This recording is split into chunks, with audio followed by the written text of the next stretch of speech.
بورو بچی من اره تقواسان بورو بچی من اره تقواسان بینیشیم مشاد و یاد دوستان بینیشیم مشاد و یاد دوستان بورو بچی من بورو بچی من.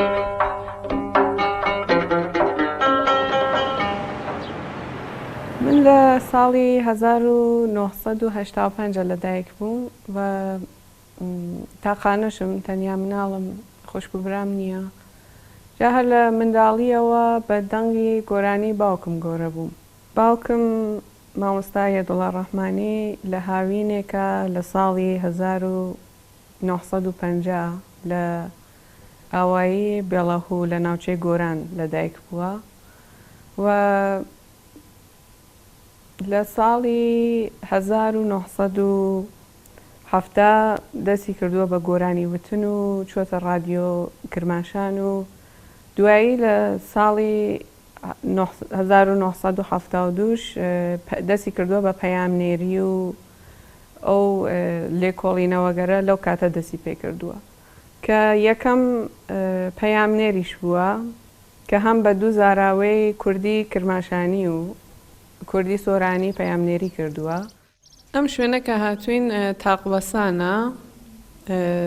ناویشی بۆیە تاقوەسانە، تاقێکە کە لە بەردەو دروست بووە، تاقوەسان و ها لە شماڵی کرماشانەوە شوێنێکە مێژوویە و هەڵەگەڕێتەوە بۆ دۆرەی ساسانیەکان کە دوو تاقی هەیە لە یەکێک لە تاقەکانی کە تاقە گەورەکەیە پیاوێک لەسەری ئەسپێکە کە ئەو پیاوە ئەڵێن خۆسرۆ پەرویزە لەسەری ئەسپەکەی کە ناوی شەودێز بووە، بەڵام هەندێ تاقیق کراوە بە تازایی کە ئەڵێن احتیمالی هەیە کە ئەوە بەهرام بێت.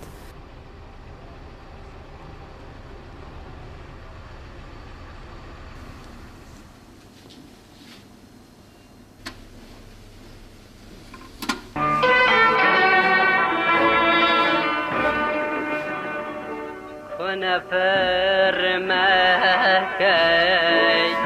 لدرياي بيفي بنجا شمشار قامت وينكيني بنجا شمشار لين مجان وهي آهدا مكي شاوه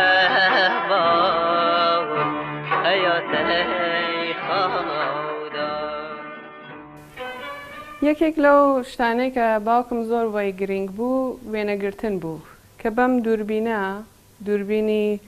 لوبیتلە ئەگەر هەڵە نەکەم و دووربینێکە بۆ ماوەی 50 ساڵ لەمەوبەرە کە ئەم ڕسمگەریشە هەر هین ئەو 50 ساڵ لەمەوە پێشە ڕسمی گرتووە، هەر بەم دووربینە گرتوویە و بەردەوام ئەم دووربینە و ئەو زەبت و ڕادیۆیە کە پێ دەنگی خەڵکی زەبت کردووە و پەیامنێری کردووە بۆ ڕادیۆ بەردەوام لەگەڵی بووە، بۆ شوێنە کۆمەڵگایەکانە چووە، سەردانی هەوارگەکانیە کردووە، قۆمە کوردەکان، کوردە لۆڕەکان، جافەگان، کەڵهۆرەگان، گۆرانەکان سەردانی ئەوانیە کردووە، لێکۆڵینەوەیەکی تایبەتی بووە لەسەر کۆمەڵایەتی، لەسەر هۆرە لێکۆڵینەوەیەکی بووە کە هەر لە کاتی خۆیە هەر لەو کاتێک کە دەستی پێ کردووە بە پەیامنێری و توێژەری لەسەری کاری کردووە کە هەتا کاتێکیش لە دنیا چوو هەر بەردەوام بوو لەسەر ئەو لێکۆڵینەوە، ئەڵبەت بەداخەوە تەواوی نەکرد، هیوادارین کە ئێمە بتوانین هەڵ بدەین بە سەرنجامی بگێنین. ئەم دووربینە زۆر بۆ ئێمە بە نرخە بۆ ئەوەی کە باوکم هەمووی ڕسمەکانی بەمە گردووە و ئەم ئارشیڤە دۆڵەمەنەی کە ئێمە هەمانە ئەم دووربینە لەگەڵ هەستی باوکم بۆ ئێمە دایناوە و من دێتە بیرم کاتێکیش کە من منداڵ بووم هەر لەگەڵ ئەمە ڕسمی لە من گرتووە. ڕسمێکمان هەیە لێرە کە ڕسمی برادێکی بووە بە ناو حوسێنی فەتاهی کە زۆر برادەر بووگەن بە یەکەوە، ئەلاقەیان زۆر خۆش بووە لەگەڵ یەکەو هاوکلاس بوونە لە گروپی موسیقاوشتە لە ئوردووەکانە ئوردوی دانیشتووی بووە ئەو ئوردوانە بەیەکەوە بوون پێکەوە بوونە جا تووشی شێرپەنجا بێت هەر لەو تەمەنە جوانیە ئەمرخواکات و دایەکی کە لەسەر مەزاری حوسێن هەندێک مۆرە و شتە ئێڵێتەوە ئەو مۆرەگەرە باوکم شێرەکانی وەرەگرێ بۆ خۆی و هەندێک شت خۆی تێکەڵیەکە هەندێک وشە و بیت تێکەڵیەکە و ئێکا بە شعرێکی جوان و موسیقایك لەسەری دانێت بە ناو ئاهەنگێک بە ناوی هەجران کە ئەو هەجرانە ئەوەڵ گۆرانی بۆ خوێندوویە و پێشکەشی کردووە بە حوسێن فەتایی برادەرەکەی کە ئەمە ڕسمی ئەو برادەرەیە و ئەمەش وەها کە لە مامەم بیستومە ڕسمی ئەسپەردەکردنی حوسێنە کە باوکیشم هەر لەم ڕسمە دیارە کە بەشداری کردووە لە ئەسپەردەکردنەکەی شێرەگەشی وایە کە ئاڵێت تەرجێبەندەکەی ئەڵێت ئەگەر بای دە و گیانم گیان وە قوربانت کام پاشنەی کەوشانت وە چاوانم نام جاوە کاتێک لە بیمارستان بوو ئێمە زۆر کات هینەکانی خۆی گۆرانیەکان خۆیمان بۆ یەخستە سەر و ئەم گۆرانیمانە بۆ یەخستە سەر خۆشی هەر تووشی شێرپەنجە بوو جا ئەو گۆرانیمان ناخست زۆر دڵتەزێن بوو بۆ هەمومان.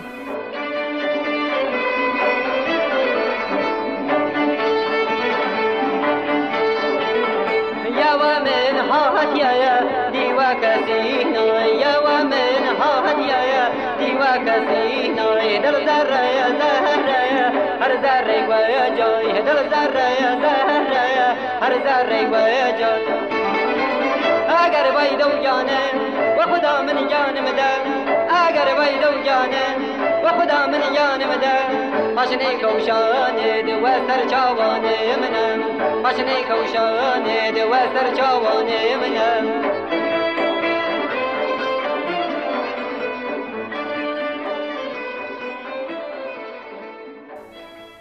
من عبدالله رحمانی برای مرحوم عبدالله رحمانی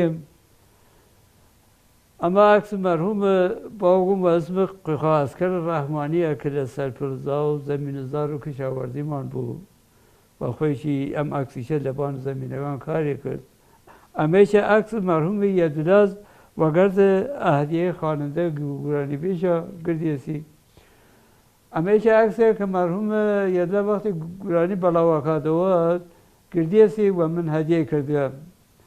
بعد مرحوم عبدالله رحمانی هنرمند بود لتمام هنرگان استاد بود خوی شعری بود وزن و قافیه درست کرد بعد عکس کرد و تمام مناطق کردنشین لور و کرد و کالهور و جاف و سنجاوی و گوران خصوصا هنرمندگانیان تماس کرد عکسیان کرد و تکیان صحبت کرد اولا زور حز لیه کردن دوستی داشتن امیش همچین علاقه هم اوانه بود اصلا به طور کلی لتمام منطقه محلی خمان که قسمت الواناتی بود تا خانقینیانه اما گورانی بود تمام مردم کشی علاقه مخصوصی و پی داشتن و لبارگیشان تحقیقان کرده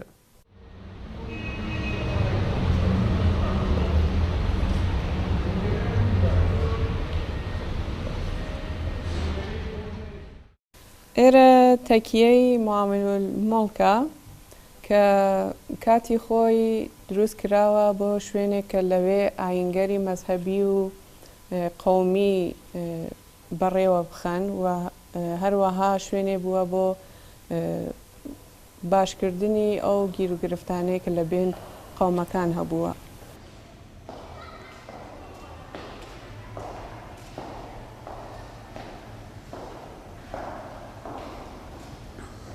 جا ئێرە شوێنێکی تایبەت بووە پێشتر لە زمانی قاجار سەرانی کوردیان لەو کاتە لەو مەیدانە لە سێدارە داوە جا یەکێک لە شتە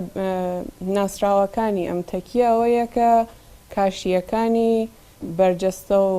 سافە و شوێنێکە کە بۆ ئەوەڵجار دوای ئیسلام لەسەر کاشیەکانی تەرحی شاهەکانی ناو شاهنامە و ئەشۆ زەرتشت و ئەو شتانە لەسەر کاشیەکانی دروست کراوە و تەڕاحی کراوە.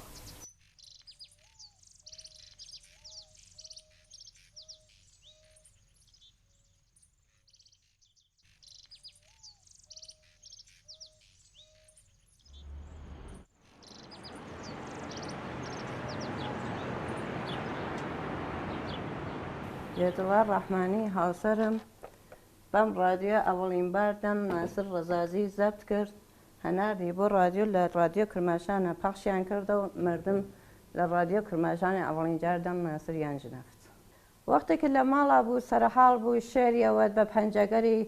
هجای تکرارە کردو داندانە ئێشمارد هەرو جۆرەکە لە بیمارستانیشا بوو لە کۆما بوو من خۆم ئەحساسمەکە خەریکە دوبارە شێرەژێ ولی شێرە بێکەلام بوو شێرێکە فقط بە نگا بوو شێرێکە بە هەرەکاتی هەرە پەنجەگەری هجای ئامۆسکەری تەکانەدا تکراریە کردو کە من فقط ئەمزانی کە خەریکە شێرەژێ لە زێهنە خۆیان. هەروواکەوەتم باوکم راپۆرتی ئامادە کرد بۆ ڕادیۆ و زۆر هەوڵیەدا کە لاوەکان بناسێنێ بە خەڵک لاوگەرێکی دەنگخۆش بناسێنێت. وەو کاتە مامۆستا ناسر ڕەزازی لاوێکی دەنگخۆش بوو و کاتێک بوو کە هێشتا خانم مەرزیە فەریقی مارەی نەکردو شەوێکە کە بەڵێ لە مەرزیە وەرەگرن و دێتەوە ماڵەوە باوکم راپۆرتێکی لێتاییەکە لەگەڵیەوە توێژێکی هەیە بۆ ڕادیۆ کە گۆرانیەکی ئای چەندەم خۆشەوی ئەخوێنێ کە باوکم بەردەوام هێوت بەڕاستی کە زۆر خۆشی بۆشەوە بۆ بەڵێ وەرگرتو لە خات و مەرزیە. جام راپۆرتە لە هیچ شوێنێک تا ئێستا بڵاو نەبووتەوە مامۆستا ناسریش خۆی نەیبیستووە لەوانەیە هەر نەزانێ شتێکی وەها هەیە.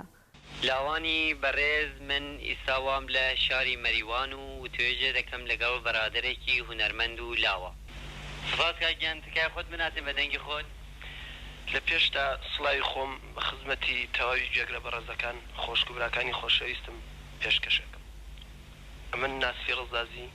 خەڵکی سنە تەمەنم 22 ساڵ. وڵا لەگەڵ کوڕێکە بە ناوی ئەقباڵی دهێزەنی کە یادی بەخێر ئەلعان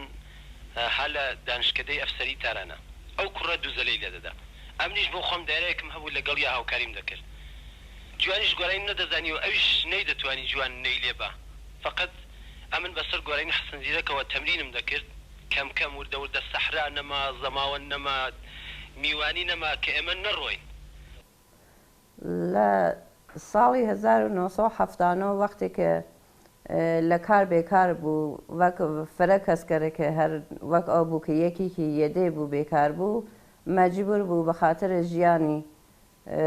بە خاترە زندگی لەبان ماشینە و کار بکە فرێش پێ ناخۆش بوو ئێوت من ئەم کارە کار من نییە وەلێ چارە نییە ئەشێ ئەنجامی بم. بعدیش هەروە کە باریەوەت ماشینە خاوەری بوو باریە برد بارەکەی کە برد و هاتە و لەسەر ڕێگا وتی پەروین لە ناو ڕێگە شێرم وتگا وتم چه شارێکت وتکە وتی بۆ ئازادەکان وتکمە وەختی چاوم کەفکە لە سەر مەسیرە چاوم کەفکە وتی گیانە ئازاد بوو گنوهێنە فرە خۆشحاڵ بووم ئەسان هەر بە گیریانی شو ئەم شەرمە هەر لە مەسیر ڕێگە ئەم شەرمە وت. لێرە دوو ڕەسمان هەیە کە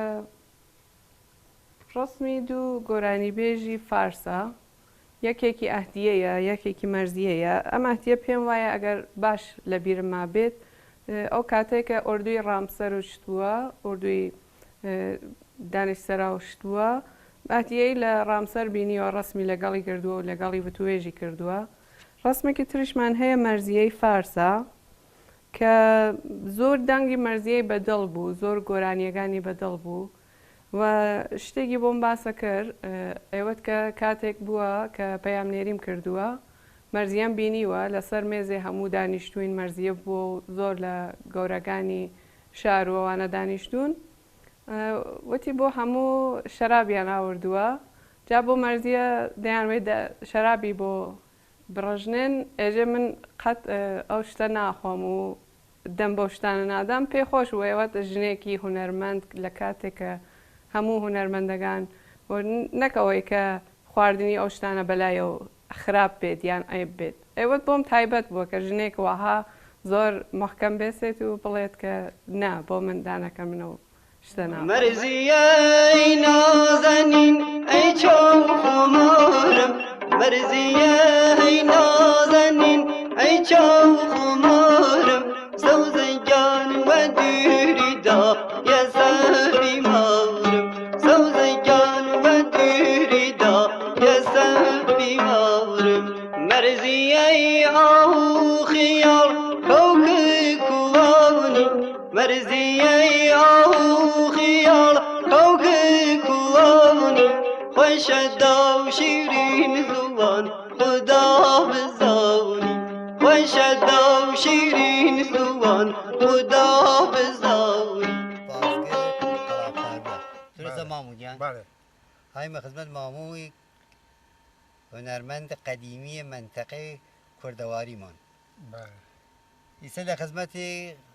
خواهش کم فرمایش که ایره کور است ایره بازگر قلاپرور جناب علی اسم شریفش است مرا اصلا نوکرت یا چه ایره مامو جان بازگر بازگر تو راجی و هوره توانی برای رایم باز که بزایم هوره چه است باید بزنم چه است خدمت هوره چه است دستم بله فرمایش من لنظم دودنی توانم یک چند کلمه ایسا دودنی رمان بله، بطور بله نظم دودنی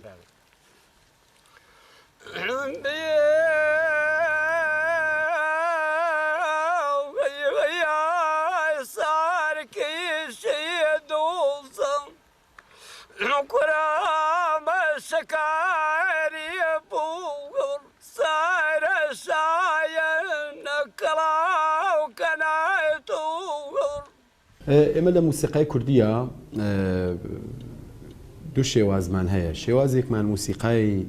لادێ شێوازێکیشمان موسیقای شارستانی یا موسیقای کلاسیکی شەهری پێڵێن موسیقای لادێ ئەمە کە بنەمای بنەڕەتی موسیقای کوردیە ئەتوانم بڵێم کە هەڵەگەڕێتەوە بۆ بەر لە دەورانی حتا ساسانیەکان کە تا گەیشتووەتە دەورەی قاجاریە لە دەورەی قاجاریە بۆ لاوە کە موسیقی شارستانی میش دەستی پێکردوە وەک فارسەکان وەک عەرەبەکان وەک تورکەکان لە موسیقای شارستانی ئێمە یەکەمین کەسێک کە دەنگی تۆمار کراوە مامۆستا سێلیزەر کوردستانی بووە و دوایی تر ئێدامەی بووە دوای ئەوە کە مامۆستا عەلی مەردان بووە مامۆستا تایر تەوفیق بووە مامۆستا حەسەن زیرەک بووە و لە کرماشان لە منتەقەی کرماشان لە منتەقەی یارسانەکان لە منتەقەی حتا سنجاویەکان کولیاییەکان زۆرێک گۆرانی بێژمان هەبووە کە بە شێوازی کلاسیکی کوردی یا شارستانیت گۆرانیان وتووە مامۆستا یەدوڵڵای ڕەحمانی بە دوو شێواز ئیشی کردووە شێوازێکی شێوازی بنەمای موسیقای لادێ بووە کە لە هۆرە گیراوە بە شێوازێکی موسیقای شارستانی بووە موسیقای شاری بووە کە من ئەتوانم بڵێم چۆن گوڵنەراقی لە موسیقای فارسەکانە بە گۆرانی مەراو بێبووس بۆ هەمیشە ماندگارە بووەتەوە تەواو خەڵکی فارس زمان ئەو گۆرانی ئەڵێنەوە گۆرانی مەرزیە مامۆستا یەدوڵڵا ڕەحمانیش لەو گۆرانیانەیە کە هەتا ئەمێنێتەوە خۆدە مەقامەکەیش لە مەقامی شوشتری لە لای ئێمە پێڵێن شوشتری لە باشوور پێ ئەڵێن حجاز بۆ ئەوەیش پێڵێن بە مەقامە حجاز چۆن خاستەن ڕیشێ مەقامەکان ڕەگەێتەوە بۆ مەناتقە عەرەب نشینەکان بەڵام لە کوردەواریە ئێمە زۆرێک لە مەلودیە ڕەسەنەکانمان لە مەقامی حجاز یا شوشتریە دروست کراوە شوشتریش ئەتانین بڵێن ژێر مەجموعەی دەستگای هۆمایونە کە دوودانە گۆشەی سەرەکیان هەیە هۆمایون و بەیاتە ئیسفەهان ئێمە گۆرانی مەرزیە مامۆستا یەدوڵڵا ڕەحمانی پێکەوە ئەجراکەین کە هەم بیرەوەریک بێ لە مامۆستا یەدوڵڵا ڕەحمانی کە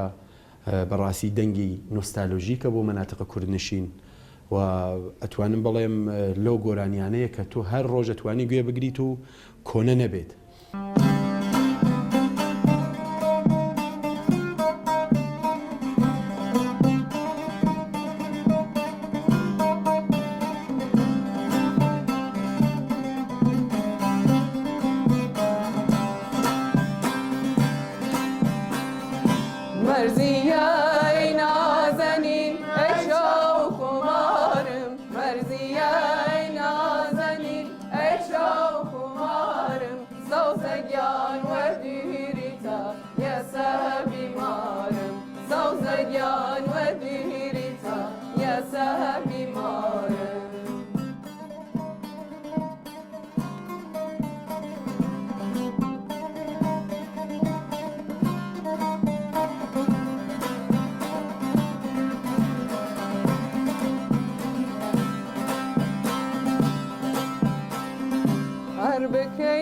فراموشم نیەکەم هەڵاڵت هەر بکەی فراموشم نیەکەم هەڵاڵت ئاگر چوو لە باوان و گورپا و مناڵت ئاگر چوو لە باوان و گورپا و مناڵت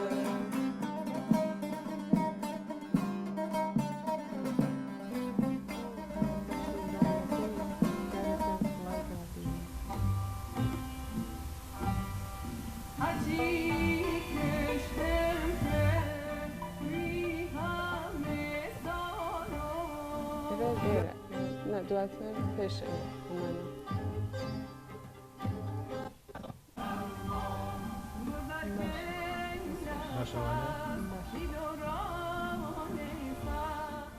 گذەرکەی لە پاس ئیدۆڕانەی ساخ خاسرکەی لەنو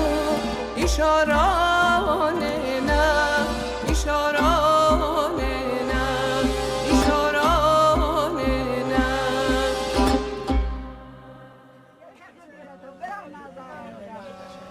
خدا قریبەکان لە خۆمان جاکەین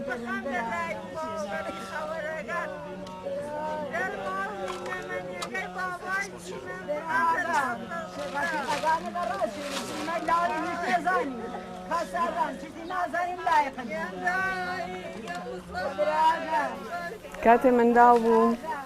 خەوتوم لە ناو خەوە ئەگریام خەومە بینی باوکم مردووە جا باوکم خۆی منی لە خەوە هەڵسان وتی بۆ چایگیری خەو دیدە بابات مردیە بعد من شوتم ئەرێ خەوم دیکە تۆ مردیکی ئیتر من لە باوش کرد ماچمی کرد دڵداریمی دا جا دانیش بۆم باسی کرد کاتێک کە باوکم مرد زۆر لەگەڵ باوکم ڕەفیق بووم بەڵام کاتێک کە مرد قەت نەگریام و زۆر محکەم لە ناو خەڵکا وێساوم و پێم خۆش ئەگەر زەمانێک منیش مردم تۆش وابی لە ناو خەڵکە نەگیری محکەم بێسی وەکو تەنیا مناڵی من تەنیا کەسێ لە شۆن منەمێنیتەوە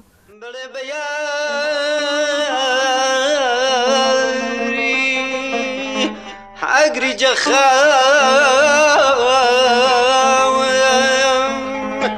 فرح بەخشی دڵ نوری دوو چاوم ئەگەر من مردم لە یادم نەبا ئەگەر من مردم لە یادم نەبا نەشکێنێ